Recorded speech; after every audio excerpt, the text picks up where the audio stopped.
baraka ala abdihi wa rasulihi nabiyina Muhammad wa alihi wa sahbihi ajma'in amma ba'd. Bapak Ibu sekalian, calon jamaah umrah mudah-mudahan mabrur semua. Ya, kalau dulu waktu kita kuliah di Madinah, biasanya kita ke Jeddah itu ada satu tempat namanya Bab Makkah. Ya, kalau naik taksi dari Mekah menuju ke Jeddah, terus nanti ke Jeddah ke kota. Nanti pas mau balik ke Mekah lagi kita lewat di tempat pangkalan taksi namanya Bab Makkah, gerbang Mekah. Kita pindah ke Cilengsi itu. Ya, mudah-mudahan perjalanannya lancar dan kita katakan bahwa perjalanan yang paling istimewa itu kalau pulangnya bawa umrah yang mabrur. Kalau berangkat bawa oleh-oleh banyak itu di Tanah Abang banyak. Kemarin saya mau khutbah Jumat pas keluar dari lift, Masya Allah kayak di Mekah rasanya itu banyak kacang-kacang Arab di situ. Jadi nggak usah bingung kalau cuma oleh-oleh aja. Nah, ini Syekh Abdul Muhsin Al-Abbad, beliau punya kitab panduan haji dan umrah. Beliau kasih pesan singkat di awalnya itu. Pertama, kita mau umrah itu manasik untuk lillahi ta'ala ya. Jadi memang yang paling mahal di perjalanan kita itu mabrurnya. Mungkin ada orang yang sudah 2 kali, 3 kali. Atau mungkin dibiayai orang sampai ikut travel yang mahal. Tapi kan mabrur tidak bisa dibayar. Maka yang paling mahal itu harus ikhlas. Dan kita tahu ikhlas itu susah.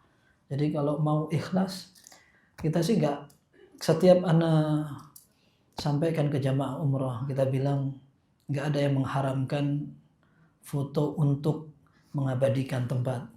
Cuman niat ini perlu dijaga. Pas tawaf kita lihat, apalagi sampai live gitu itu agak gimana gitu.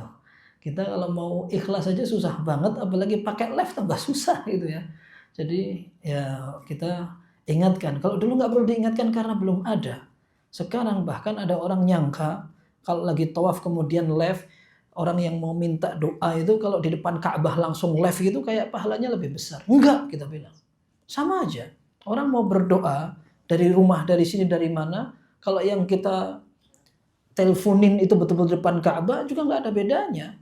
Beda kalau orang yang doakan itu yang memang di depan Ka'bah gitu.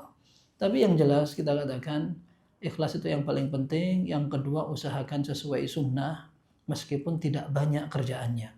Kita belajar. Yang ketiga pilih teman yang baik ketika berangkat biar tidak banyak sia-sia keberangkatannya. Dan saya bilang safar itu qit'atun minal azab. Ya. Jadi safar itu ketika berangkat itu bagian dari siksaan. Jadi capek. Yang kita pelajari di sini belum tentu gampang dipraktekkan. Contohnya doa. Orang yang paling semangat tuh nanti saya mau doa di Safa dan Marwah. Sampai sana disuruh askari. Yalah haji, yalah haji. Waduh susah, buyar semua sudah doanya. Terus kita bayanginnya, kita ini doa mau khusyuk, mau nangis ya. Tapi pas sampai sana sudah capek karena tawaf itu butuh jalan, apalagi kalau penuh gitu. Nanti untuk menuju ke Safa aja itu sudah capek sekali. Nanti masih lagi padat. Nanti masih lagi kita menghadap ke situ, nanti dorong-dorongan. Itu mau doa sudah capek itu. Terus kalau antum pernah mungkin lihat tata cara sa'i dari Safa ke Marwah, dari Marwah ke Safa, dari Safa ke Marwah, Marwah ke Safa. Kan ada 7 putaran. Nah, putaran pertama masih semangat tuh. Jamaah umrah yang sudah ngaji itu biasanya doanya panjang-panjang. Sampai 1/4 jam itu. Ayo gitu. Lama kelamaan 5 menit, lama kelamaan, ayo sudah takbir aja Allahu Akbar berangkat sudah gitu. Capek. Saya bilang capek sekali. Itu belum haji itu masih umrah. Maka kita bilang siapkan sebaik mungkin. Yang memang perlu dihafalkan, dihafalkan. Tidak ada doa khusus selain Rabbana atina fid dunya hasanah wa fil akhirati hasanah wa qina adzabannar. Pas tawaf, kemudian waktu naik ke Safa, inna safa wal marwata min sya'airillah abda'u bima bada'allahu bih. Kemudian yang berikutnya pas di atas sofanya. Ya, pas di atas sofanya Allahu akbar, Allahu akbar, Allahu akbar, la ilaha illallah wahdahu la syarikalah, lahul mulku wa lahul hamdu wa huwa ala kulli syai'in qadir, la ilaha illallah wahdah, anjaza wa'dah, wa nasara 'abdah, wa hazamal ahzaba wahdah. Itu dibaca 3 kali. Ya, nanti dibaca 3 kali. Pertama diikuti doa, kedua diikuti doa, ketiga nggak usah, langsung jalan menuju ke Safa atau Marwah. Tapi itu nanti kalau kita tinggalkan pun nggak nggak kemudian nggak sah gitu, karena itu sunnah semuanya. Ya, cuman kan sayang kalau kita nggak kerjakan. Umroh sudah lama nunggunya, tahu-tahu sampai sana ternyata nggak sempurna. Yang berikutnya, ini masalah teknis sebenarnya. Orang ketika sudah pakai ihram, apalagi bapak-bapak ya, pakai ini yang putih-putih ini kayak anduk ini, sini satu, sini satu, rasanya kayak sudah tersiksa, pengen cepet tahallul, habis itu ganti baju lagi. Akhirnya umroh kita ini kurang maksimal. Ya, biasanya meskipun ini ya memang insya Allah akan dilaksanakan karena itu yang mungkin lebih enak gitu. Dari Madinah berangkat ke sana malam, kemudian kita makan malam, kemudian persiapan berangkat dari hotel, biasanya rata-rata umrohnya malam ya kan, biasanya begitu. Kalau dulu, tapi ini Anda juga nggak sarankan karena kalau kelamaan juga capek. Kalau dulu saya pernah dari Madinah check in hotel, istirahat, tidur, besok subuh baru berangkat. Jadi badan sudah fit. Karena berangkat dari Madinah check out jam 2, habis itu terus nanti ke stasiun berangkat keretanya jam 4:30, nanti berangkat sampai sana nggak langsung bisa masuk hotel lagi. Paling cepat orang mau umroh itu 11:30 malam. Nah itu kan jam tidur masyarakat itu. Ya nanti capek sana, doanya kenanya sudah cepet-cepet sudah itu. Tapi ala kulli hal kita katakan itu safar kayak begitu. Kadang orang kalau nggak nyabar nanti sampai sana itu gerutu terus gitu. Ditambah lagi mungkin ada faktor teknis yang ternyata luar ekspektasi kita ya. Harapannya hotel, harapannya apa, ternyata capek dan seterusnya. Nah saya bilang ya ini dari pertama mentalnya ditata biar nanti tidak kaget. Baik, umroh yang paling penting itu rukunnya jangan ketinggalan, wajibnya jangan ditinggalkan. Satu lagi, mahzurat atau larangannya jangan diterjang. Dah itu saja. Sisanya kan sunnah. Artinya kalau tidak terlaksana itu nggak afdol, tapi kalau tidak apa-apa gitu. Yang sering lupa itu biasanya ittiba itu. Ittiba itu ininya dibuka. Wajar tapi itu kalau ketinggalan. Tapi nanti diingatkan. Ini pentingnya rombongan itu. Kalau pas kita lupa, itu nah ingat kita. Gitu. Tapi maksudnya yang paling penting, yang pertama rukunnya cuma 3. Rukunnya cuma 3. Rukun umrah itu ihram, tawaf, sa'i. Tahallulnya wajib. Tahallulnya itu wajib. Baik. Sekarang kalau pindah ke wajibnya, tambahnya juga cuma 2, gak banyak. Ihram dari miqat sama tahallul. Perkara nanti pas tahallul mau gundul apa mau mendekkan, itu dua-duanya sunnah. Tapi kita harus tahallul kita, begitu. Jadi sebenarnya itu saja. Nah, mahzuratnya ada 9. Mahzurat itu artinya larangan ketika kita ihram ada 9. Yang kebanyakan juga kita nggak terlalu bersinggungan seperti nikah, hubungan badan, kemudian mubasyarah atau bercumbu. Kemudian yang satu lagi berburu. Kan ini nggak mungkin kita kerjakan, gitu. Kalau mau nikah sekarang sudah. Nggak usah diulangi di sana. Saya mau nikah lagi. Wah sudah jengkel yang di rumah. Enggak, maksudnya akadnya di depan Ka'bah. Enggak ada fadilahnya juga sama. Enggak usah. Gitu. Jadi ini yang 4 ini nggak usah dipikir. Nah tinggal yang 5. Yang 5 ini nggak boleh potong rambut. Nggak boleh potong kuku. Kemudian nggak boleh nutupi kepala yang nempel. Kalau nutupi kepala nggak nempel boleh. Kayak pakai payung. Naik mobil. Berteduh di tenda dan seterusnya. Kemudian minyak wangi nggak boleh. Sama yang satu lagi yang sering dipahami oleh semua jamaah, pakai pakaian berjahit. Meskipun pakaian berjahit itu boleh, yang nggak boleh itu kalau pakai baju berbentuk badan. Ya, kalau seandainya ada orang pakai jahitan, emang nggak boleh, itu kan larangannya lubsul makhit. Lubsul makhit itu nggak ada dalilnya. Para fuqaha mereka ingin memahamkan yang gampang, sudah baju berjahit nggak boleh dipakai. Nah, ibu-ibu pakai baju berjahit semua. Bapak-bapak gimana kalau pakai sandal yang mahal itu? Ada jahitannya. Boleh. Mau pakai ikat pinggang yang untuk nyimpan HP? Boleh, ada jahitannya, tidak ada masalah. Yang tidak boleh itu pakai pakaian berbentuk badan itu. Ya. Baik. Itu yang kira-kira diingat-ingat aja. Adapun pelaksanaan ihramnya insya Allah gampang. Pertama, kita persiapan ihram. Persiapan ihram itu bukan ihram. Ya, ihram itu kalau kita sudah mulai labbaik Allahumma umratan, nah itu baru ihram. Kalau masih persiapan, contohnya kita mau mandi, potong rambut, potong kumis, cabuti rambut ketiak. Ini laki perempuan semuanya sama ini, ya. Mempersiapkan seperti ini sunnah dan sering ditinggalkan oleh jamaah. Mereka bilang ini masa ada sih kayak gitu. Iya, itu sunnah sekali. Ya, kumisnya dibersihkan, rambut ketiak dicabutin, kemudian kalau rambut kemaluan juga dibersihkan seperti itu. Baru setelah itu mandi. Nah, habis itu pakai pakaian ini. Ini pun bukan ihram. Kita baru persiapan. Nah, baru setelah itu kita menuju ke miqat. Nah, pas menuju miqat, kita siap-siap. Jangan sampai ketinggalan dan kelewatan. Kalau nanti pakai bis, insya Allah lebih gampang. Ngaturnya lebih gampang. Apalagi rata-rata bis itu bisa berhenti di Masjid Dzul-Hulaifah. Dan seperti yang direncanakan, insya Allah lewat Madinah dulu. Itu lebih gampang daripada dari Jakarta. Nanti harus ihram di atas. Itu lebih nggak enak. Tapi kalau ke Madinah, insya Allah lebih gampang. Naik kereta itu lewatnya cepat. Jadi lebih siap harusnya. Kalau naik bis, insya Allah relatif lebih kondusif lah tempatnya. Nah, kemudian kalau ada yang mencuci ihramnya dengan molto, ya sebagian jamaah masya Allah saya mau maksimal nih, perfect banget sampai ke perfection gitu. Jadi ihramnya sampai wangi ada moltonya, nggak boleh itu. Jamaah itu kadang-kadang karena dapat baru dicuci ternyata ada moltonya, sampai sana harus dicuci lagi sampai ihramnya wanginya hilang. Nggak boleh kayak gitu. Nabi SAW mengatakan wa amma tibul ladzi bika faghsilhu. Kalau orang terlanjur pakai wangi-wangian dicuci. Begitu. Baik. Sampai di Masjid Dzul-Hulaifah. Ini kalau berhenti alhamdulillah bisa sholat 2 rakaat, sholat sunnah tahiyatul masjid atau mau wudhu dulu di sana juga silahkan. Kalau nggak berhenti tidak apa-apa.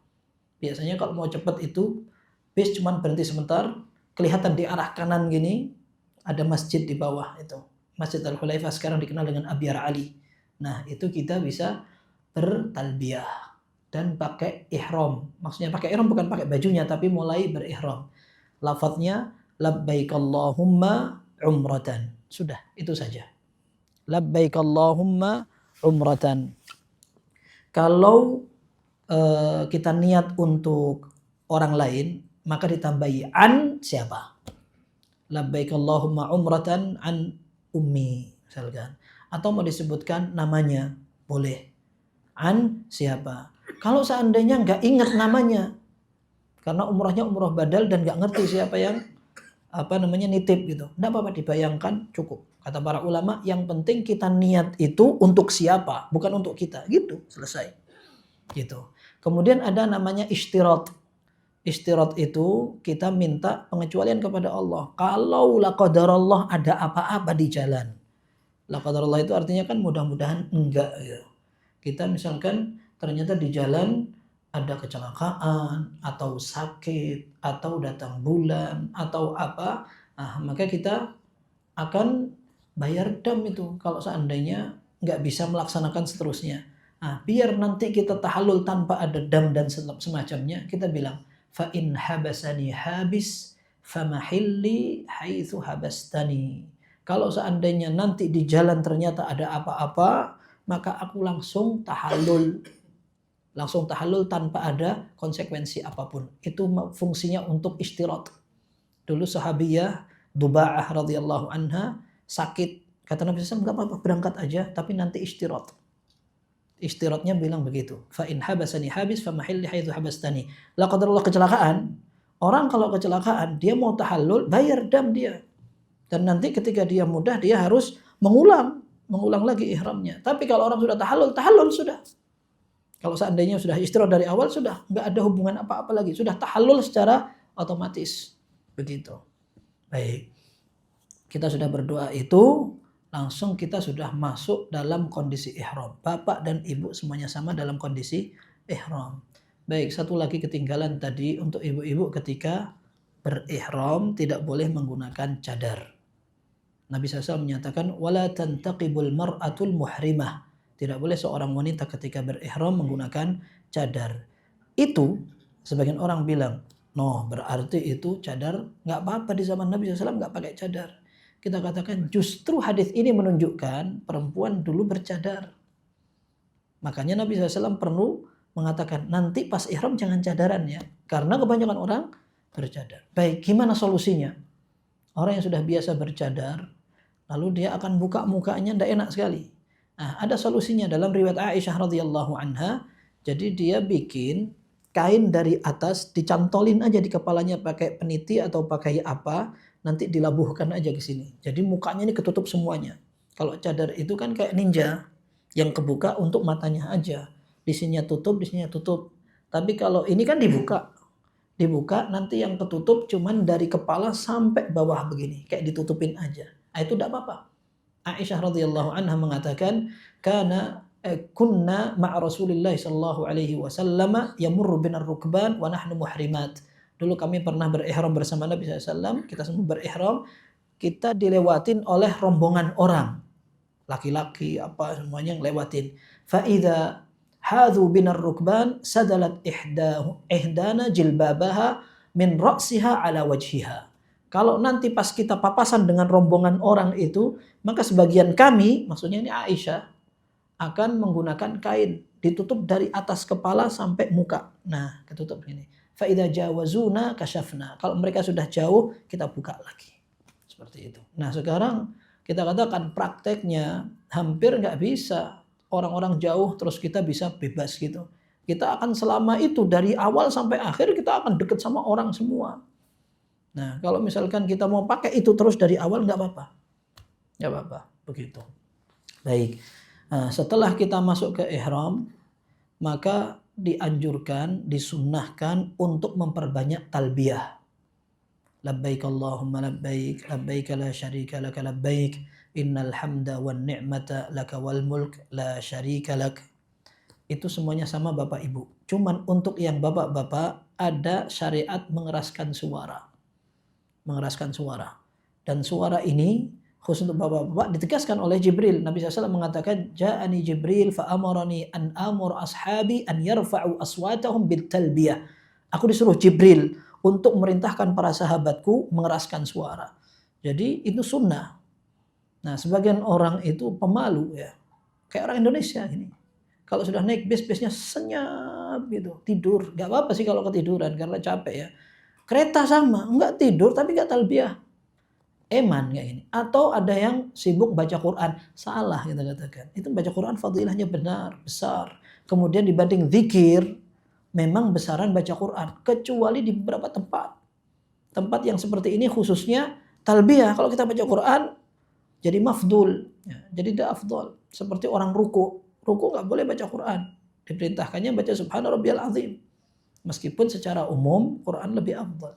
Makanya talbiyah ini yang ditekankan. Bapak Ibu jangan malas-malas itu pakai itu. Kapan talbiyah dilakukan? Sejak kita masuk ihram sampai lihat Ka'bah. Berarti di hotel masih berlaku. Kita makan malam kalau mau sambil talbiyah berlaku itu. Tapi biasanya orang enggak itu, malu itu. Yang makan banyak atau yang sudah selesai dari umroh itu kita diam aja sudah. Di bis aja begitu. Padahal kalau kita pakai bis umum aja yang umroh banyak sekali. Apalagi bis khusus untuk apa malu? Kencengin sudah. Itu. Kalau mutawif kita ngandalin mutawif, ya kalau mutawifnya nggak capek. Mutawif capek sudah nggak ihram, sudah nggak talbiyah dia. Ya, jadi kita manfaatkan waktunya untuk banyak talbiyah. Labbaik Allahumma labbaik kayak gitu. Nanti satu pede aja, kerasin suara nah ini ikut ya, biasanya itu. Orang itu kalau mati bersama kan enak katanya. Jadi kalau ada yang keras suaranya, yang satu nggak malu untuk ngerasin suara. Nah, kalau ibu-ibu enggak. Ibu-ibu tetap melirihkan suara anjurannya seperti itu. Terus sampai di hotel. Antum boleh mau istirahat dulu, mau makan dulu, mau mandi dulu boleh. Tapi tidak boleh pakai parfum. Sabun bagaimana? Sabun di Mekah rata-rata nggak wangi. Bukan sabun antum. Kalau sabun antum insya Allah wangi dari sini. Kalau di Mekah ini mereka untuk hati-hati ya. Hotel itu menyediakan sabun tidak wangi. Antum coba buka aja set itu. Nggak wangi. Tapi dia manfaatnya untuk menghilangkan yang lengket-lengket, lemak-lemak itu bisa hilang. Nah, antum kalau mau mandi, pakai itu nggak apa-apa. Kemudian nanti ganti ihram pun tidak masalah. Ibu-ibu misalkan mau pakai baju, kemudian bajunya diganti, sahkan nggak ada masalah. Baik. Setelah itu siap-siap untuk umroh. Ya, berangkat. Sampai di pintu, seperti biasa, adabnya masuk masjid. ya. Pakai kaki kanan masuknya, kemudian jalan terus, talbiyah terus dilakukan sampai Ka'bah kelihatan. Biasanya Ka'bah itu kelihatan begitu antum masuk dari pintu mana saja biasanya kelihatan. Kecuali wallahu alam kalau nanti padat sekali, akhirnya antum kena diarahkan ke yang jauh gitu. Tapi hukum asalnya kalau antum masuk ke masjid dari pintu manapun biasanya kelihatan itu Ka'bahnya. Sudah antum berhenti dari talbiyah. Peraturannya antum sering dengar kalau pakai ihram kita boleh turun ke halaman Ka'bah, pelataran. Nah, itu lebih enak dekat. Meskipun itu padat sekali jadi antum jalannya merayap, nggak apa-apa. Daripada di atas capek sekali antum jauh. Nah, antum turun, kemudian mulai yang bapak-bapak melaksanakan ittiba. Ittiba itu pundak kanannya dibuka. Ya, dan ini sunnah, tetapi kalau antum tidak lakukan eman ya. Dan diingetin aja. Atau nanti aja biar kita praktekin cara makainya aja. Ya. Jadi ittiba itu artinya ini dibuka, kemudian nanti yang sini jadi miring begini. Kayak kita sering lihat itu. Ya. Kemudian setelah itu yang sunnah lagi, antum kan mulai itu. Nah, ini gambarnya nih. Nah, dari sini ya. Baik. Ini kalau kita perhatikan dari sini, ini Ka'bah nih. Biasanya jamaah itu datang dari 2 pintu biasanya. Kalau nggak pintu Malik Abdul Aziz, biasanya dari pintu Malik Fahad. Arahnya di sini. Nih, dari sini. Seret gini. Otomatis nanti antum kalau sini kan ngikutin arus nih. Ini arusnya gini. Otomatis antum nanti jalan gini. Seret, ngepasin Hajar Aswad. Kalau sudah mulai Hajar Aswad, biasanya dilihat bukan ini aja. Di sini di temboknya masjid sini ada lampu warna hijau. Yang lebih dilihat sama orang itu biasanya lampu warna hijaunya itu, karena dari jauh kelihatan. Kalau Hajar Aswad nggak kelihatan. Udah antum cari lampu warna hijau di pojokan kayak gini nih, sudah nanti kalau sudah mengarah ke situ, noleh ke kiri, baru kelihatan ini. Langsung antum mulai angkat tangannya, nggak harus berhenti. Angkat satu tangan aja, Bismillahi Allahu Akbar.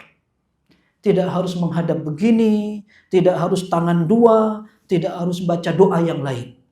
Masing-masing dari putaran ini tidak ada doa khusus. Selain Rabbana atina fid dunya hasanah. Rabbana atina fid dunya hasanah dari sini. Ini namanya rukun Yamani. Ini rukun Hajar Aswad. Rukun itu pojokan. Ya, dalam bahasa Arab rukun itu pojokan. Jadi sini rukun Yamani, ini rukun Hajar Aswad. Dari sini ke sini, Rabbana atina fid dunya hasanah wa fil akhirati hasanah wa qina adzabannar. Sudah itu saja. Yang di sini kalau antum bisa sentuh, alhamdulillah. Dan disentuhnya cuma pakai tangan kanan begini saja. Dan tidak ada syariat untuk mencium tangan, tidak ada. Kalau yang Hajar Aswad, ini sih semi mustahil ya untuk nyium sekarang, mustahil. Jadi sunnahnya kalau bisa cium-cium. Kalau nggak dicium, disentuh, nanti yang dipakai nyentuh, dicium. Antum pakai tongkat, terus tongkatnya antum cium. Nabi SAW dulu seperti itu. Pakai tangan, nanti tangannya antum cium. Kalau nggak bisa, isyarat begini. Allahu Akbar. Nggak usah dicium. Nggak ada syariatnya mencium. Kalau udah isyarat aja. Begini. Baik. Sejak ini, yang bapak-bapak disyariatkan, sunnah tapi ini ya, namanya ar-romel. Romel itu jalannya agak cepat tapi langkahnya agak panjang. Kalau langkah panjang begini, gini, apalagi sambil lari, ini namanya maraton ya. Kita pelan aja, jalan cepat tapi langkahnya pendek-pendek, begini. Ini namanya romel. Dan ini yang dianjurkan. Kalau orang lari gini, ini salah. Kita tidak dianjurkan lari di sini. Nanti ada lain di sana. Ada yang lari itu kalau kita sudah sampai di tempat sa'i antara 2 lampu hijau sama hijau. Oh itu lari sekenceng-kencengnya sudah. Nah, itu pun juga nggak bisa karena padat kan. Tapi kalau di sini bukan, romel itu bukan lari, tetapi jalan cepat dengan langkah yang pendek. Begitu, itu namanya romel. 3 kali. Syariatnya 3 kali, 3 putaran. 1, 2, 3. Sisanya jalan biasa. Dan tidak ada doa khusus Anda sampaikan.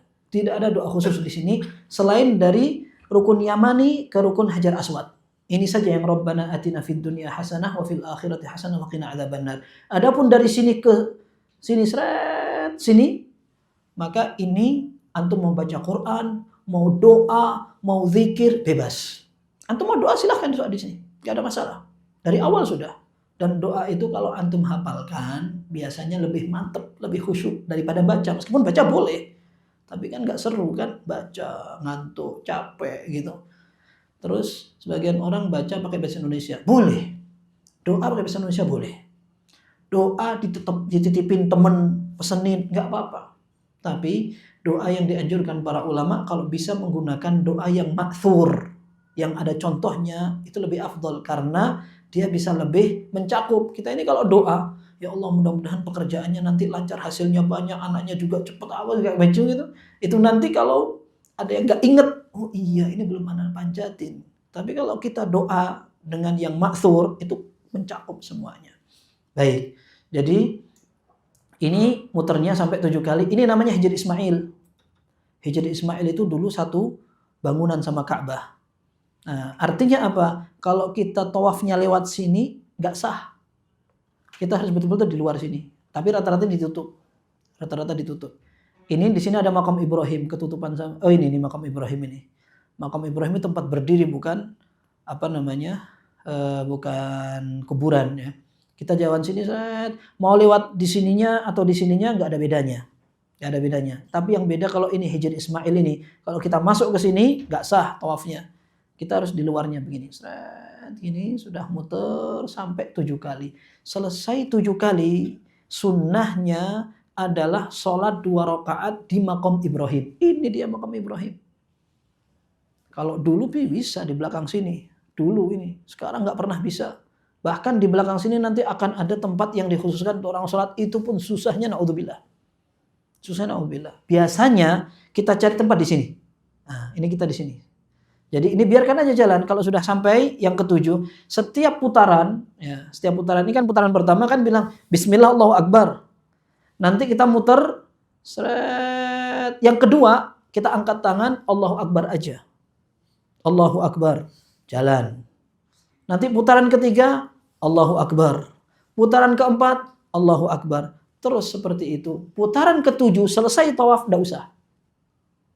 Putaran ke-7 itu sudah nggak usah angkat tangan, nggak usah takbir. Karena kita udah selesai. Sementara takbir itu dilakukan sebelum tawaf. Sebelum muter. Setelah muter sudah nggak usah. Nah, dari sini kita mencari tempat, biasanya kita jalan aja. Jalan di sini. Nah, di sini ini agak longgar. Sudah kita sholat di sini. Nah, tadi kan Bapak ininya kebuka nih. Ditutup. Ya, karena ada larangannya. Kita sholat nggak boleh ininya kebuka.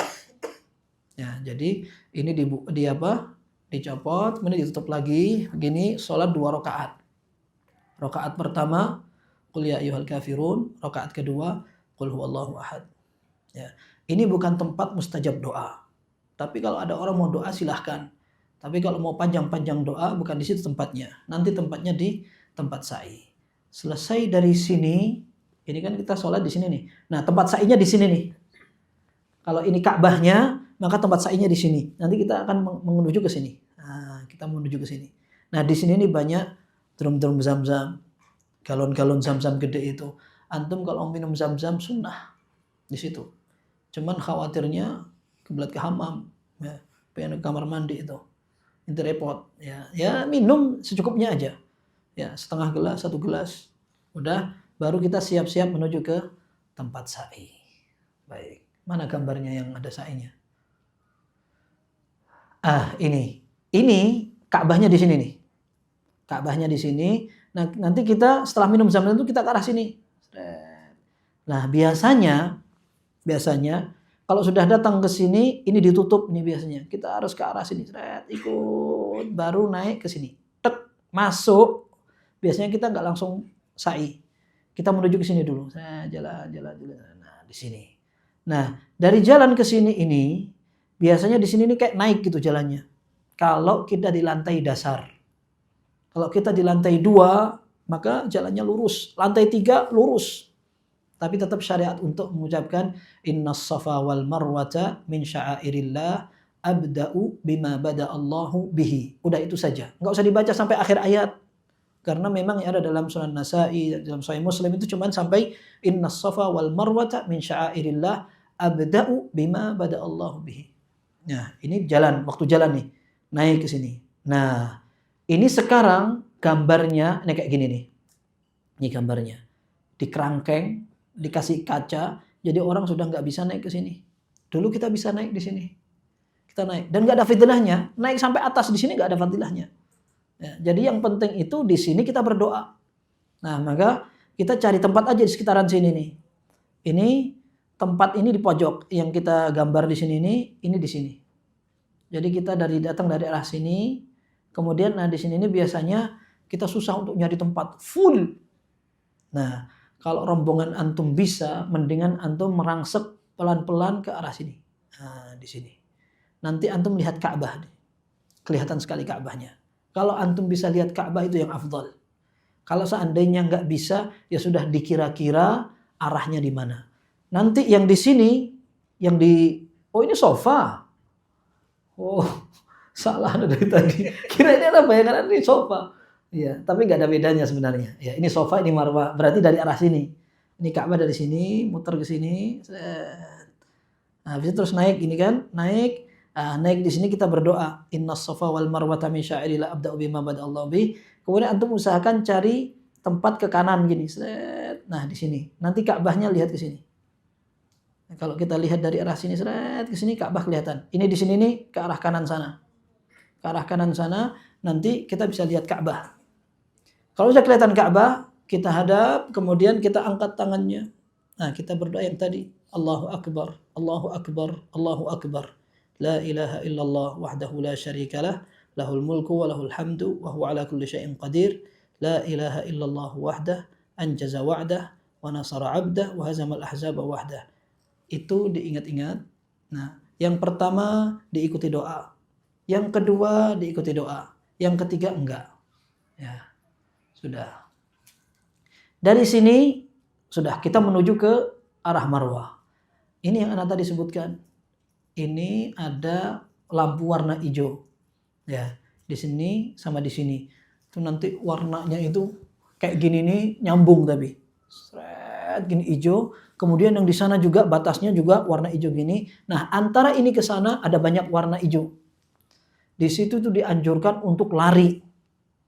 Ya, itu lari, betul-betul lari kalau memungkinkan dan kemudian tempatnya lebar. Orang misalnya nggak terlalu padat gitu, sudah lari sekuatnya. Nanti ibu-ibu ditunggu aja. Ibu-ibu tetap jalan karena itu laki-laki aja. Nah, nanti ibu-ibu ditunggu, sudah habis itu berangkat lagi. Ke sini. Ini juga sama.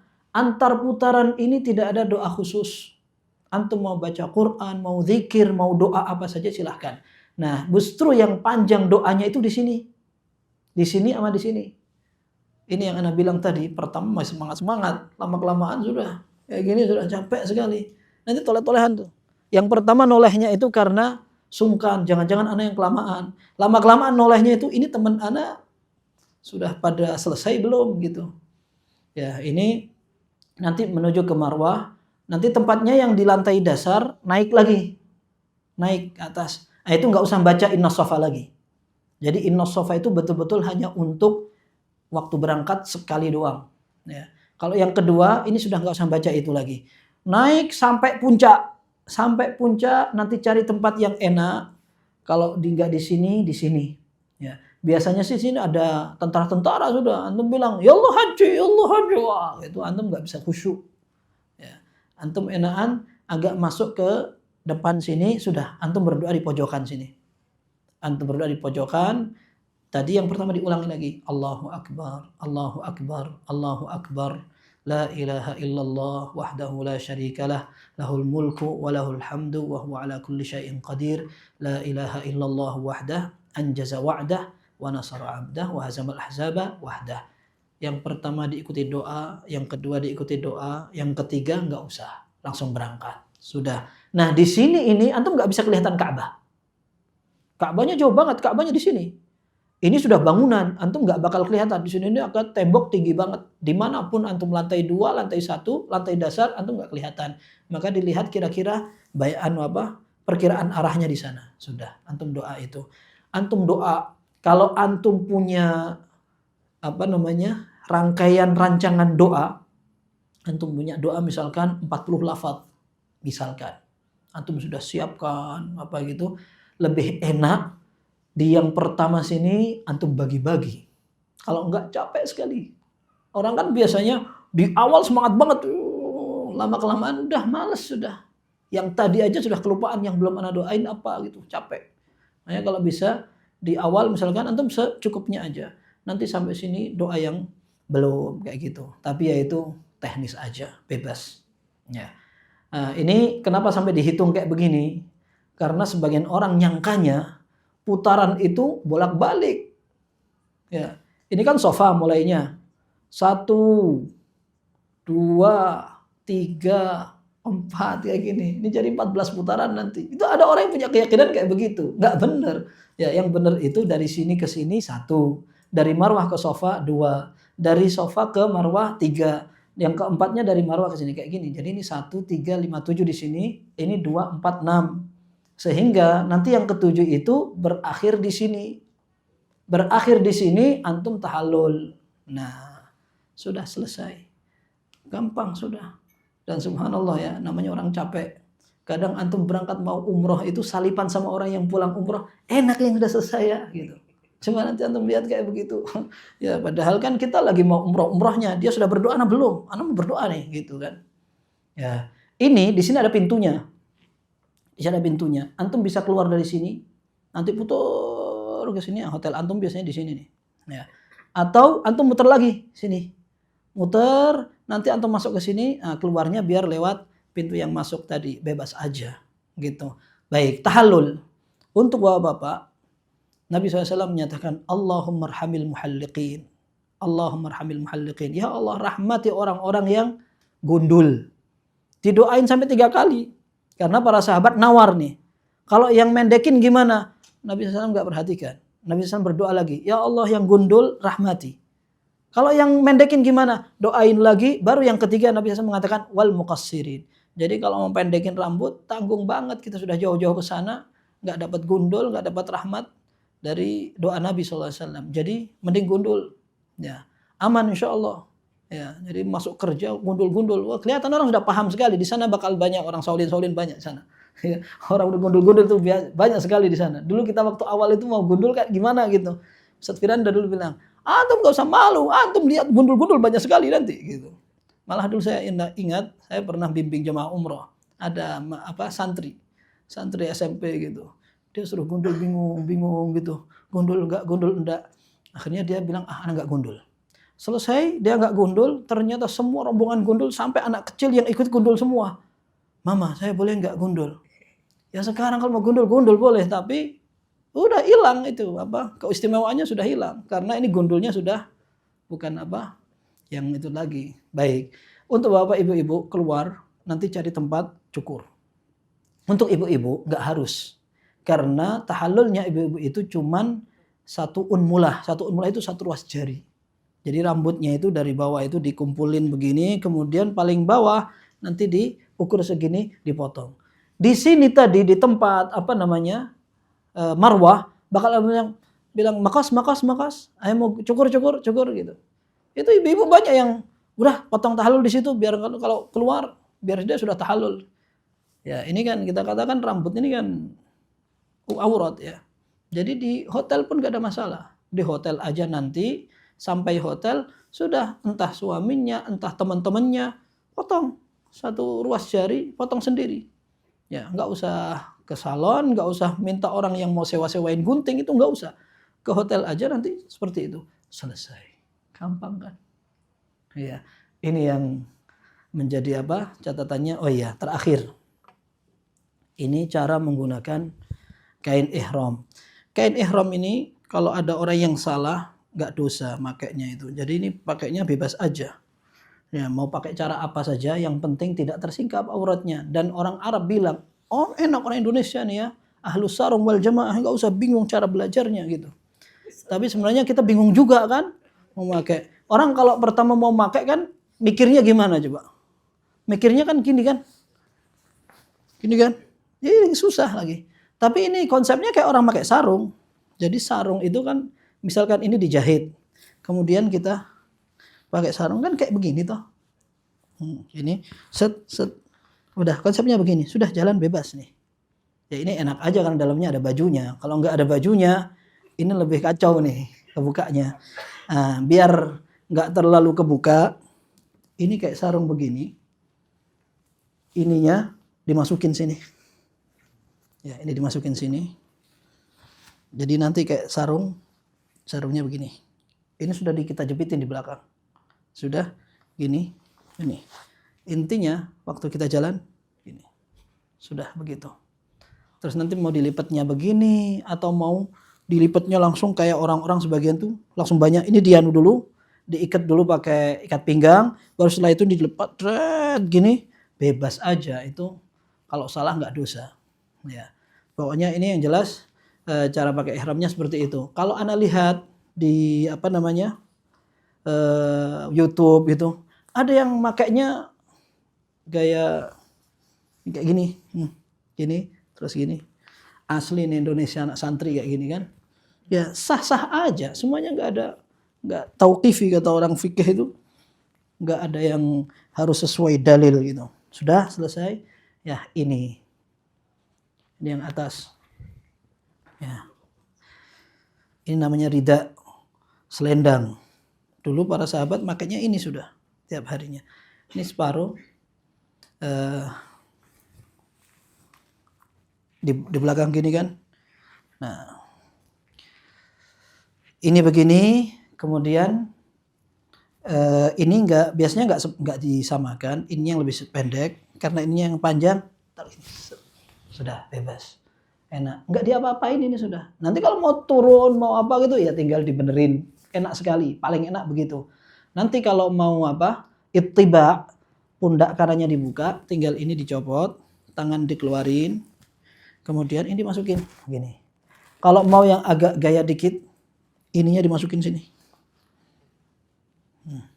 Ini nanti yang dibuka tutup, ya kan? Ini dibuka tutup. Pas lagi sholat ini gini kan. Nanti ini bisa dilepas. Ini dikeluarin tangannya, gini. Gampang. Pas mau sholat 2 rakaat, ya tinggal gini kan. Gampang sekali. Ya. Dulu teman anak sampai dia kayak orang Jepang gitu, dia diikat apa gitu, pokoknya kayak gitulah. Ini yang paling tidak ada aturannya. Ya, kalau mau pakai yang gimana gaya apapun, insya Allah sah-sah aja gitu. Baik, ini yang kita bisa sampaikan. Kalau mau ada yang ditanyakan silahkan. Barakallahu fiikum. Sallallahu alaihi wasallam wa nabiyina Muhammad wa alihi washabbihi ajmain. Ketika sudah miqat tidak boleh memakai wangi-wangian, tetapi di perjalanan apakah boleh memakai fresh care atau minyak angin? Boleh. Ya. Fresh care, odol, kemudian balsem, ya, atau obat lain. Ya, obat lain boleh. Ya. Kalau cuci tangan pakai, misalkan kita berhenti di tempat makan, iya, kalau wangi-wanginya ada nggak boleh. Nggak boleh. Sabun cuci tangan itu kalau seandainya wangi nggak boleh. Termasuk menggunakan tisu basah juga kalau wangi nggak boleh. Ya, tisu basah kita yang untuk bayi itu, nah itu kalau seandainya ada wangi-wanginya nggak boleh. Mau pakai yang nggak ada wangi-wanginya aja, gitu. Hand sanitizer. Itu nggak apa-apa. Nah, hand sanitizer nggak apa-apa. Itu kan wanginya itu cuma tambahan aja. Tapi kalau antum bisa dapatkan yang nggak ada wanginya sama sekali, itu lebih selamat. Gitu. Saat kita mau tawaf untuk perempuan, apakah kita boleh menggunakan pembalut? Walau kita tidak sedang berhubungan dan ingin menggunakan balut, apakah boleh? Boleh, tidak ada masalah. Ya, tidak ada masalah. Ini tadi juga masalah perempuan yang datang bulan. Kalau biasanya panduan teknis ya, ibu-ibu kan sering menggunakan obat penunda haid ya. Itu disilakan kata Syekh Utsaimin rahimahullah dikonsultasikan dengan dokter. Karena biasanya ada sebagian orang nggak cocok Efek samping. Kalau nggak cocok ada efek sampingnya atau ada apa. Tapi kalau seandainya aman, fadol silahkan. Ya, kemudian yang kedua, kalau seandainya dia datang bulan. Datang bulannya ketika selesai tawaf. Selesai tawaf. Tinggal sa'i kan. Sa'i itu tidak harus suci. Sa'i tidak harus suci. Nah, sebagian ulama mengatakan loh, sekarang tempat sa'inya kan di masjid. Ya, wallahu alam, sebagian ulama tetap mengatakan sa'i itu sudah nggak wajib untuk dalam keadaan suci, sehingga meskipun itu kayak nyambung sudah jalan aja gitu. Itu kalau seandainya keluar haidnya setelah selesai tawaf. Nah, sa'i tinggal melanjutkan, tidak wajib untuk dalam keadaan suci. Tapi kalau tawaf harus suci, termasuk jaga biar tidak batal wudhunya. Nah, tapi kalau misalkan setelah selesai dari tawaf batal, nah lanjut untuk sa'i tidak apa-apa. Gak harus dalam keadaan suci seperti itu. Kalau tawaf bagaimana? Kira-kira lagi sampai capek, putaran ketiga batal. Para ulama banyak yang mengatakan harus diulang dari awal. Dia keluar, dia wudhu, kemudian diulang dari awal. Jadi diusahakan jangan batal wudhunya, jangan sampai kentut atau yang semacamnya. Kalau seandainya kita masuk pas mendekati waktu azan, misalkan ini Ka'bah kayak begini, ya Ka'bah begini, kemudian kita muter nih, pas sampai sini qomat. Nah, kalau ini biasanya untuk bapak-bapak, kalau ibu-ibu menjelang azan itu sudah diusir-usir untuk ke tempat musalla nisa gitu, musallanya perempuan-perempuan. Tapi kalau untuk bapak-bapak misalkan lagi muter gini, seret gini, tahu-tahu qomat, sudah sholat di mana aja, nanti tawafnya ngelanjutin. Nah, diusahakan ketika ngelanjutin jangan lebih maju dari tempat berhentinya. Berhentinya di mana? Di sini misalkan, kemudian dia ngelanjutinnya dari sini karena pas sholat geser-geser. Nah, itu usahakan sebelum memulai diingat-ingat tadi berhenti di mana gitu. Nah, kalau seandainya batal, nah itu tadi kita suruh ngulangi. Ada sebagian ulama mengatakan dia wudhu lagi kemudian nggak usah ngulangi. Putaran ketiga lanjut dari ketiga. Ada sebagian ulama mengatakan demikian. Tapi ya hati-hatinya sih jangan sampai batal ya. Jangan sampai batal karena khawatirnya nanti kita masuk ke ranah khilafnya para ulama tadi. Itu kalau haidnya setelah mulai. Kalau belum bagaimana? Misalkan di Madinah datang bulan gitu. Baik, seperti ini para ulama mengatakan orang haid itu tidak boleh tawaf saja. Tapi kan sa'i sebelum tawaf kan nggak mungkin. Ya. Tapi dia ihram boleh. Berihram boleh. Berarti dari Madinah tetap aja mandi, kemudian bersiap untuk ihram, kemudian berangkat, labbaik Allahumma umratan, kemudian sampai di hotel, sudah di hotel istirahat. Di hotel istirahat sampai suci. Kalau nanti selesai suci, baru dia berangkat umroh sendiri. Ya nanti biasanya mutawif itu sudah terbiasa itu. Ya dia akan gaya-gaya pakai ihram meskipun dia pakai celana dalamnya itu. Nah, itu untuk mendampingi jamaah yang telat-telat itu tadi. Begitu. Kalau seandainya menjelang kepulangan, biasanya kalau paket 9 hari, ini 9 hari kan? Iya betul. Ya, kalau 9 hari biasanya 3 hari di Madinah, 4 hari di Mekah 4 hari. 4 hari nggak selesai haidnya. Nah, ini ada fatwa dari Syekh Utsaimin rahimahullah. Beliau mengatakan sudah seperti darurat. Darurat pakai pembalut, sudah tawaf, sa'i, tahallul, pulang. Ini darurat. Kenapa nggak dari awal kalau begitu? Enggak, kalau yang dari awal kan nggak darurat. Ya, darurat itu kalau sudah mau pulang ternyata masih dalam keadaan haid. Maka kita bukan ihram tapi tawaf, sa'i, tahallul sudah. Gitu. Nggak ada tawaf wada wallahu alam untuk umroh. Meskipun wallahu alam sebagian ulama mengatakan ada dianjurkan seperti qiyas haji. Tetapi wallahu alam Nabi sallallahu alaihi wasallam berumrah tidak pernah tawaf wada. Baik.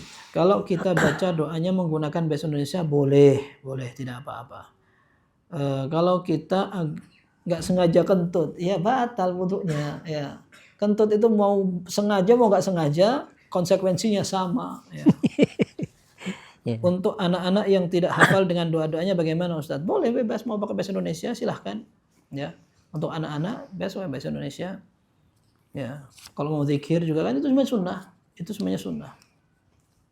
Kalau kulit kita sensitif dan perlu menggunakan lotion, obat kulit yang ada aromanya bagaimana? Ya, ini yang diperselisihkan para ulama. Apakah sebenarnya ini identik dengan obat dan dominan obatnya atau ada pewanginya? Dan dua-duanya mungkin. Ya, di Indonesia ini orang sengaja membuat lotion-lotion wangi dan itu yang ditawarkan. Nah, ada sebenarnya lotion yang tidak wangi. Vaseline. Bukan Vaseline Indonesia. Antum di sana lihat Vaseline yang bentuknya kotak begitu, itu enggak ada baunya sama sekali. Itu lebih kenceng untuk melembabkan kulit. Tapi lengket enggak enak. Lengket. Tapi antum kalau pakai itu biiznillah itu betul-betul kulitnya lembab dan tidak wangi. Silahkan pakai itu. Kemudian kalau kita lupa sudah putaran berapa, ini sering kayak gini. Makanya enaknya pakai rombongan, apalagi ada mutawif kan, mutawif digaji untuk ngitung putaran berapa, ya kan?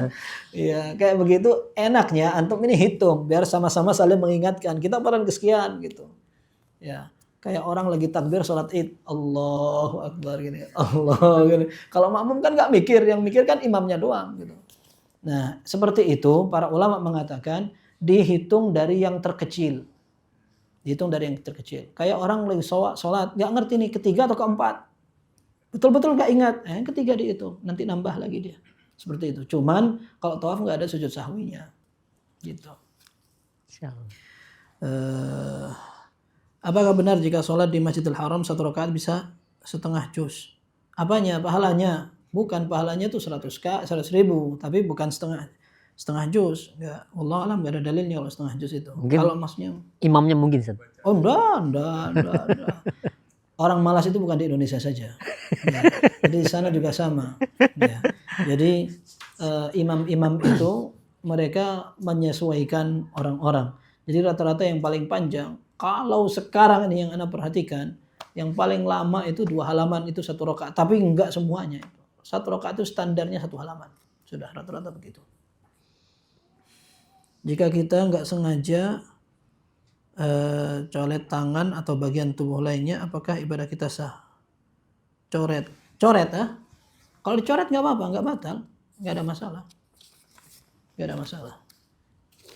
Apabila memungkinkan menyentuh Ka'bah atau Hajar Aswad, apa diperbolehkan? Boleh, sunnah. Ya. Tapi kalau Ka'bah yang biasa, yang maksudnya di sisi-sisi yang lain, di putaran mana aja, bolehnya boleh, tapi nggak ada fadilahnya. Sudah mendekatnya susah, habis itu terus nggak ada fadilahnya, sayang banget gitu.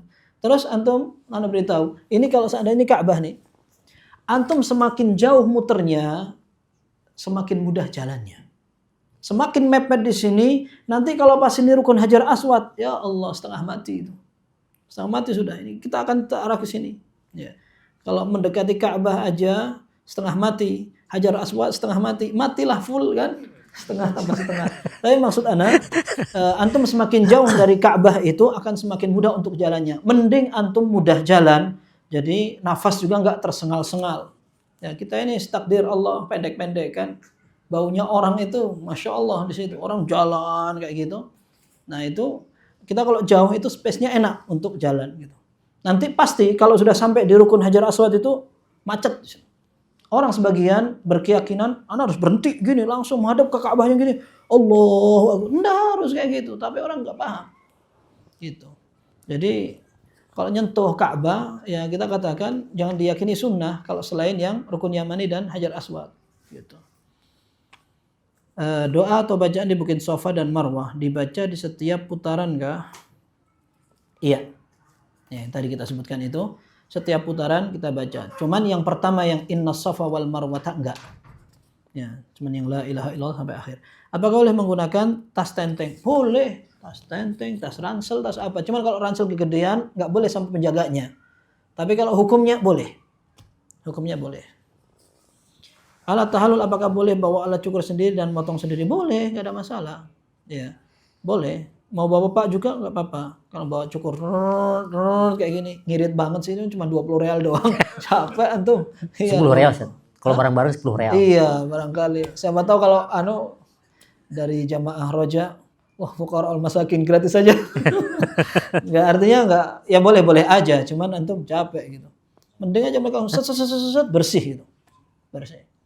Untuk anak-anak kecil apakah ada teknis atau cara yang harus dilakukan di tempat tawaf, sa'i atau di Masjidil Haram? Wallah alam nggak ada cara khusus ya. Nggak ada cara khusus. Ya, kalau kecilnya kecil banget ya digendong dan bebas ya. Wallahu alam, ana melihat sebagian ulama tidak mensyaratkan anak kecil yang tawaf itu harus digendong menghadap ke sana, nggak harus. Kalau seandainya antum mau secara teknis misalkan mau nyewa kursi roda biar anak kecil dinaikkan aja biar nggak capek padat apa segala macam, nanti ada jalurnya sendiri. Ya itu bisa untuk naik itu. Kemudian ada juga yang naik bom car. Ya itu kan. Antum melihat itu antrinya kayak antri sembako. Ya, mau naik bom car itu. Nah, Syekh Utsaimin rahimahullah mengatakan jangan gampang dikit-dikit naik bom car itu. Hukum asalnya orang haji atau umroh atau manasik itu jalan. Nabi SAW naik onta itu karena kasih contoh biar orang melihat gitu. Kalau kita sehat-sehat begini dikit-dikit anak naik itulah gitu. Kata Syekh Utsaimin rahimahullah sebenarnya itu enggak afdol gitu. Tapi boleh gitu. Untuk anak-anak apakah menggunakan stroller ketika tawaf atau sa'i? Boleh. Ya, boleh. Di mana batas tempat atau waktu tahallul? Enggak ada batasnya. Ya, enggak ada batasnya. Tapi sebelum antum tahallul, antum belum halal. Antum mau tahallul di Indonesia, boleh, tapi antum nggak pakai ganti baju, ini terus pakai yang tadi tuh, yang dua tuh. Ya. Nah, ibu-ibu juga sama, ibu belum tahallul, ya udah masih dalam keadaan ihram terus. Larangan ihram itu masih berlaku terus. Ya, kalau udah di hotel, makanya kalau bapak-bapak biasanya mereka mampir ke tempat cukur, baru pulang ke hotel. Ibu-ibu duluan nggak apa-apa sudah. Ya, ibu-ibu duluan ke kamar tahallulnya sama teman-temannya selesai. Kalau nungguin bapak-bapak ke tempat cukur, kadang-kadang masuknya itu agak lama. Itu sambil nunggu bapak-bapak ke situ, ibu-ibu sampai ke hotel sudah bisa tahallul, bisa mandi, bisa ganti baju, udah enak tuh. Misal kita selesai umrah malam, bolehkah cukur gundul pagi harinya? Boleh, boleh. Dan biasanya begini teman-teman tuh, teknis yang sudah-sudah ya. Kita ini dari Madinah biasanya waktu check out itu kan jam 2, pakai molor. Molornya Saudi itu Masya Allah lebih Allah barik tuh, lebih lama ya. Nah, nanti biasanya berangkat tuh jam 3, hebat tuh kalau bisa jam 3, Masya Allah berangkat. Nanti sampai di Saudi itu di Mekah, sampai di Mekah kisaran 6 jam perjalanan. Naik bus itu 6 jam perjalanan. Ya, kalau berangkat jam 3 berarti sampai sana jam 9 ya, jam 9. Jam 9 nanti antum masuk hotel, taruh barang. Wah subhanallah, kadang-kadang ini apalagi Desember ya. Ya niatnya yang kuat, mental yang baja ya. Antum Desember itu orang bilang apa? High season. Peak season. Ya kan? Jadi anak sering menunggu sampai 2 jam kunci belum diserahkan. Ya. Anak malah pernah itu pas sama jamaah masuk gitu. Wah, kunci belum lengkap nih, nunggu di Lobby. Di lobby lama banget. Setelah selesai dapat kita, rame di grup ini. Ini gimana mau mulai ini baru masuk? Iya nggak apa-apa Pak, kita tunda. Ya udah tunda jam berapa? 12:30. Ternyata rombongan yang lain, biasanya sebagian travel itu ada yang milih upgrade hotelnya itu. Ternyata upgrade hotel juga kuncinya lebih lama dapatnya. Akhirnya ya kita tunggu-tungguan lama sekali. Nah kayak gitu tuh perlu disabarin aja ya. Berangkat umroh jam 12:30, berangkat dari hotel, rasanya sudah kayak berjuang banget tuh. Sampai sana mulai umroh, mulai muter jam 1. Umroh itu butuh paling cepat 2 jam. Paling cepat. Tawaf itu cepat sebenarnya, tapi karena penuh jadi ramah gitu. Apalagi sa'i. Sa'i itu panjang jalannya. Mau cepat, mau lambat, jauhnya nggak bisa dikurangi. Kalau tawaf, antum semakin mendekat, semakin pendek. Ya, kalau jauh ininya. Tapi kalau sa'i antum mau di arah sini sama tetap itu jauh banget. Keringgingan tuh orang Jawa bilang tuh kaki itu ya gitu. Selesai itu rasanya Masya Allah tahallul yang betul-betul tahallul. Ya itu. Itu biasanya menjelang subuh. Cuman ini sekarang musim dingin nih. Musim dingin itu biasanya sampai 5:30. Sholat subuhnya 5:30 di sana. Jadi antum bisa selesai paling enggak jam 4 gitu. Itu antum ada waktu untuk balik ke tukang cukur. Nanti Antum kalau balik ke hotel biasanya khawatir nih telat subuhnya. Ada dulu punya kenalan, mereka bilang sudah kita mending nungguin di dalam aja, nggak usah keluar sampai selesai, habis bubaran subuh baru ke tempat cukur, dari tempat cukur baru ke hotel gitu. Ya itu bebas, masalah teknis aja. Misalkan mau janjian 3 orang cukur dulu terus balik, kan enak, sholat subuhnya sudah pakai baju, wah udah enak, tenang sekali rasanya, masya Allah, kayak enteng dunia itu. Tapi kalau enggak ya antum sholat subuh itu kan waktunya dipanjangin tuh ya. Seenak-enaknya imam, kalau kita ngantuk itu mau geblak tuh rasanya kayak gimana gitu. Tapi ya gampang lah itu, aman insya Allah. Nah Ustaz, ini ada Ustaz, cukup Ustaz tadi Iya. jawabannya. Ada pertanyaan di yang menyimak di online Ustaz, yaitu mengenai minum air zam-zam Ustaz setelah tawaf. Itu apakah setelah minum disunahkan untuk mengguyurkan ke kepala Ustaz? Ya ada sebagian kayak gitu. Wallahu alam, ana tidak ingat riwayatnya. Nabi SAW mengguyurkan gitu. Tapi ana nggak ingat banget itunya. Nah, Riwayatnya. Nah, yang kedua Ustaz mengenai raudhah Ustaz yang berada di Masjid Nabawi. Ini saat ini untuk masuk raudhah itu kan harus antri dan harus memakai aplikasi Ustaz. Iya. Nah, apa benar jika umroh tidak ke raudhah itu tidak sah katanya? Karena banyak yang terlalu memaksakan sehingga mereka itu membeli tasreh yang nusuknya milik orang lain yang diperjualbelikan Ustaz. Itu hukumnya bagaimana? Raudhah itu bukan syarat umrah, nggak ada hubungannya sama sekali. Ada hadis yang berkembang di tengah orang-orang sufi, man hajja falam yazurni faqad jafani. Yang haji tapi tidak mengunjungi aku berarti dia telah berbuat kaku dan tidak menghormati aku. Nah, itu nggak benar itu, nggak benar. Ya, jadi orang aslan kalau seandainya mau umrah aja nggak usah ke Madinah pun sah. Orang-orang Riyadh kalau mereka umrah ya ke Mekah aja, nggak ke Madinah. Nah gitu, nggak ada masalah. Ya. Tapi kalau ada orang mau ke Raudhah, nah itu ritual tersendiri, ya, ritual tersendiri. Sama ini pertanyaan. Oh yang tadi siap. Iya.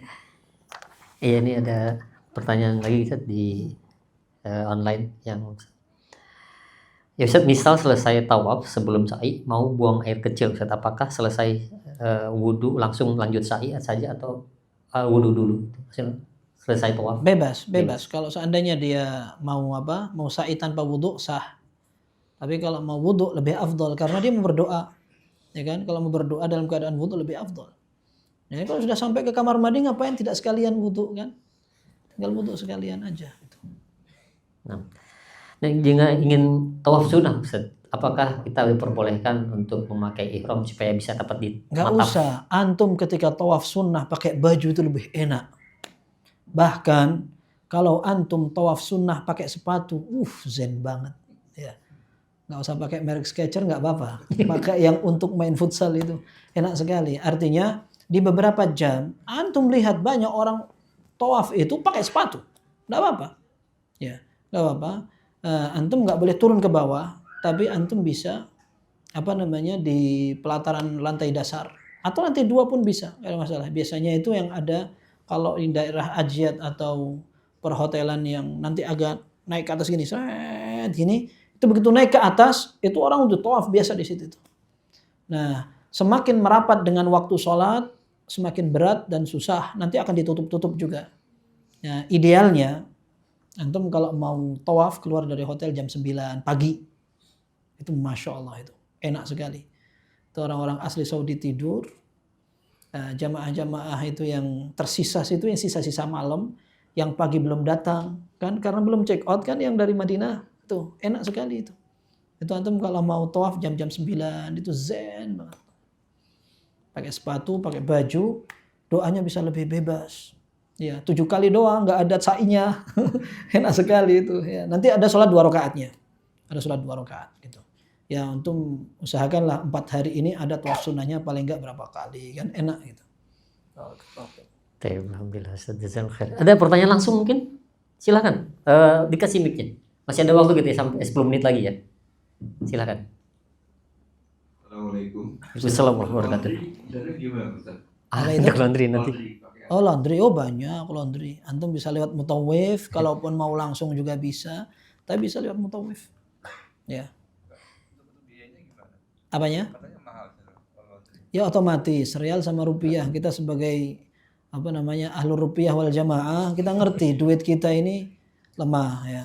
Ana ingat cerita temen itu, saya bawa rupiah banyak ditukar dapat sedikit. Itu teman saya bawa dolar berapa lembar banyak dapat banyak. Antum harus tahu lah orang Indonesia rupiah ini gimana. Jadi ya wajar harganya pakai real ya. Mungkin satu potong, nggak pakai 1 kilo di sana itu. Pakai satu potong. Satu potong misalkan sampai 5 real ya. Antum hitung-hitung nggak jadi umroh nanti. Ya. Ya tapi antum kalau misalkan mau nyuci di kamar nggak apa-apa. Ya. Di sana kan hawanya masya Allah kering, jadi cepat keringnya baju. Ya. Ini Ustaz ada dari Zoom bisa lagi dulu Ustaz. Tadi ada pertanyaan ini bawa gunting, mungkin kurang menyimak, bawa gunting untuk tahallul, bawa gunting sendiri. Ana sarankan nggak usah bawa karena khawatir misalkan, insya Allah sih nggak akan ada diperiksa, nggak diperiksa. Cuman kalau diperiksa terus diambil kan nggak enak. Yang kedua, yang mau tahallul pakai gunting itu ibu-ibu kan. Ana bilang auratnya dijaga aja, mending di kamar nanti. Kalau yang mau pakai gunting bapak-bapak, ini pakai madhab yang set. Nah, ini madhab yang marjuh, ya. Madhab orang kalau wudhu gini-gini tuh, ya itu nggak ada dalilnya itu. Ya, dalilnya marjuh sekali. Pendapat yang mengatakan famsahu biru'usikum, itu yang basuhlah kepala sebagian itu maksudnya sebagian aja. Akhirnya dikiaskan di situ ketika tahallul. Tapi dalam dalil Nabi Shallallahu Alaihi Wasallam menganjurkan gundul semuanya, atau kalau enggak dipendekkan semuanya. Tidak ada dalam riwayat sahabat cuman seret, enggak ada. Itu hanya kesimpulan dari beberapa ulama madhab yang memang tidak berdalil. Enggak usah bawa gunting untuk gini. Jangan disayang-sayangkan umrah antum yang jauh-jauh ini tidak sesuai sunnah. Gitu. Ya, silakan ada lagi tadi yang ya silakan Pak. Maaf Irfan sedikit.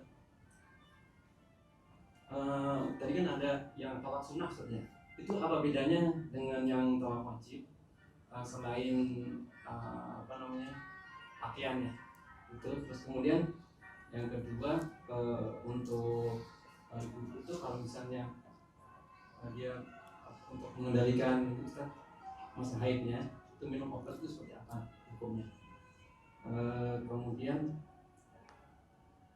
untuk yang selanjutnya itu kalau misalnya setelah selesai umroh untuk di Mekah itu apa saja yang ibadah yang yang di Baik.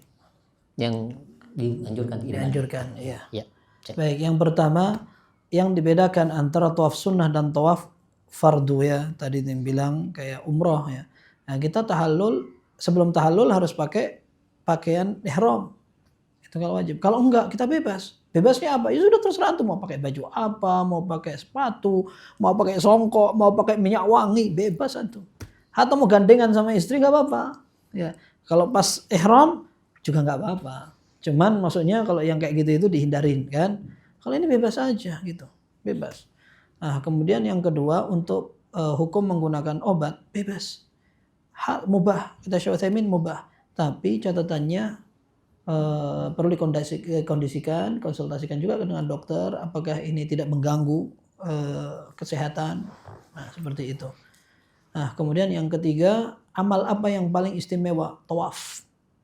Antum kalau mau banding-bandingkan, tidak ada ibadah yang paling ciri khasnya di sana itu selain tawaf. Ya, karena tawaf di sini jadi bahaya kan? Kalau tawaf di Tanah Abang, ya itu tawafnya nggak sekali putar begini, tapi berputar-putar balik-balik. Ya kalau gitu, antum bisa ada kesempatan untuk tawaf setiap hari, bisa 4 kali, masya Allah banget. Biasanya hari pertama, hari umrahnya itu antum capek. Selesai pagi hari, malamnya antum mau tawaf bisa tuh. Nah, nanti mulai besok misalkan bangunnya lebih awal, jadi sebelum subuh banyak orang yang tawaf sebelum subuh banyak sekali. Jam 3 orang sudah tawaf itu banyak sekali.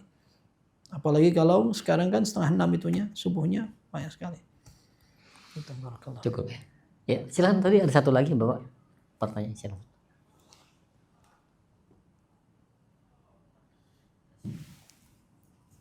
Tes, bismillah. Assalamualaikum warahmatullahi wabarakatuh. Waalaikumsalam.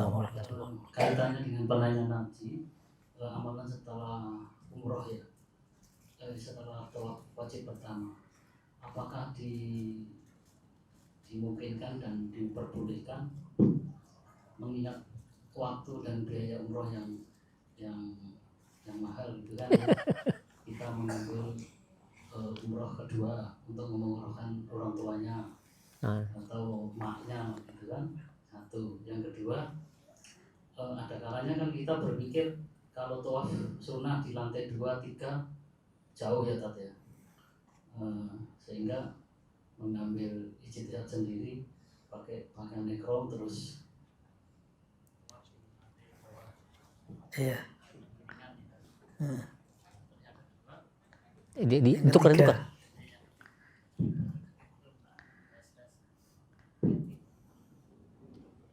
tes. Nah, terus mengambil ijtihad sendiri karena pengen umroh kedua, nyukur pertama ya masih 1 senti gitu. Kedua baru gundul gitu. Seperti itu tak. Baik. Nah, terus apakah yang kedua ketiga ini larangan mutlak atau seperti apa? Syukran saya boleh. Jazakallahu khairan.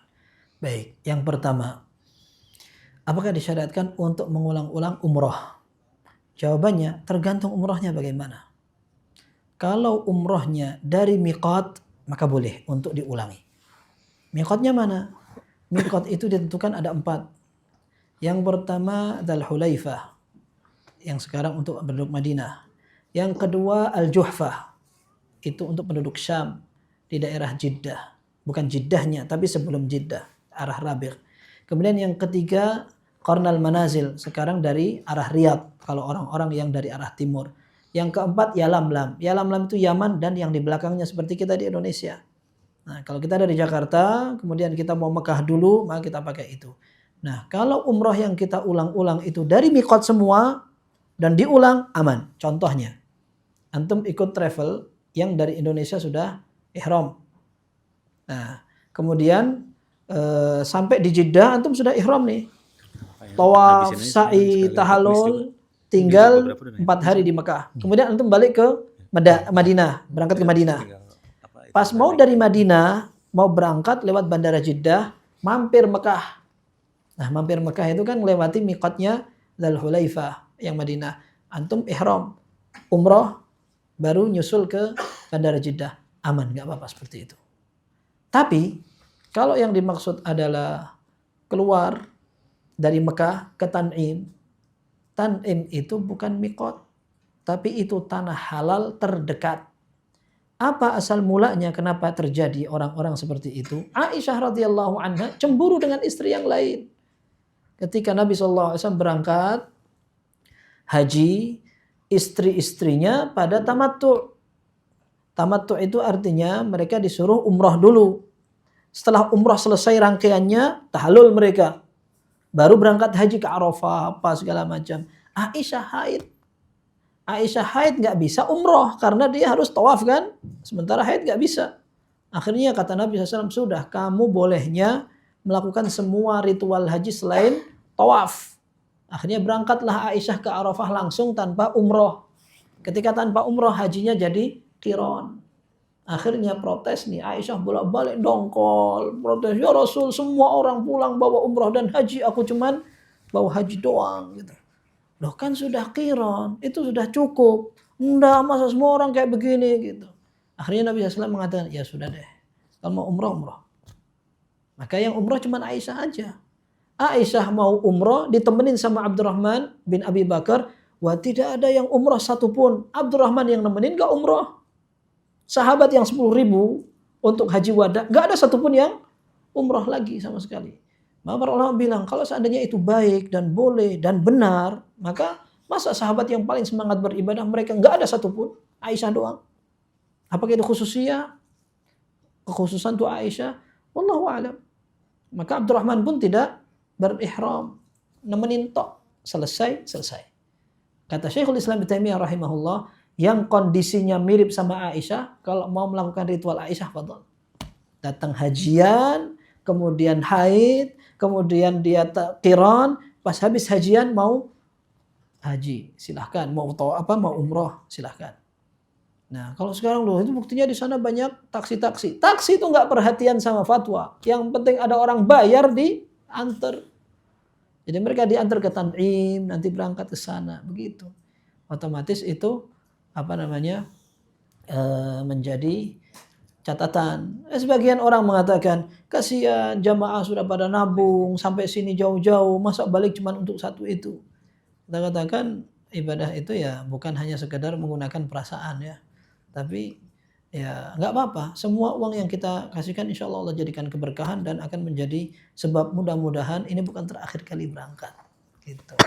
Kemudian larangannya kayak apa? Ya Allah alam larangannya seperti itu. Larangannya karena memang tidak ada contohnya gitu. Kemudian untuk ngakali, enggak usah ngakali. Enggak usah ngakali. Entah ngakali karena nanti yang pertama itu dipendekin 1 senti, baru setelah itu yang berikutnya digundul pelontos. Kalau ternyata yang gundul pelontos malah di tawaf yang di umrah yang tidak syar'i. Sayang banget kita gitu. Biasanya yang kayak begitu kita pakai untuk yang mau haji tamattu'. Haji tamattu' itu kan umrah dulu. Nah, sementara penduduk Madinah rata-rata mereka berangkatnya tanggal 7 Dzulhijjah. Nah, mereka nanti pas tahallul dari umrah pertama 1 senti itu. 1 senti, baru setelah itu pas haji tanggal 10 tahallul lagi mereka menghabiskan yang sisanya itu. Seperti itu. Kalau yang tadi umrah masyru'ah kemudian diikuti dengan umrah yang enggak masyru' ya eman gitu. Baik. Masalah tawaf pura-pura pakai ihram padahal dia tidak ihram gitu. Kita bilang hukum tawaf sunnah apa? Sunnah. Melanggar hukumnya apa? Masa gara-gara yang sunnah kita mengerjakan pelanggaran?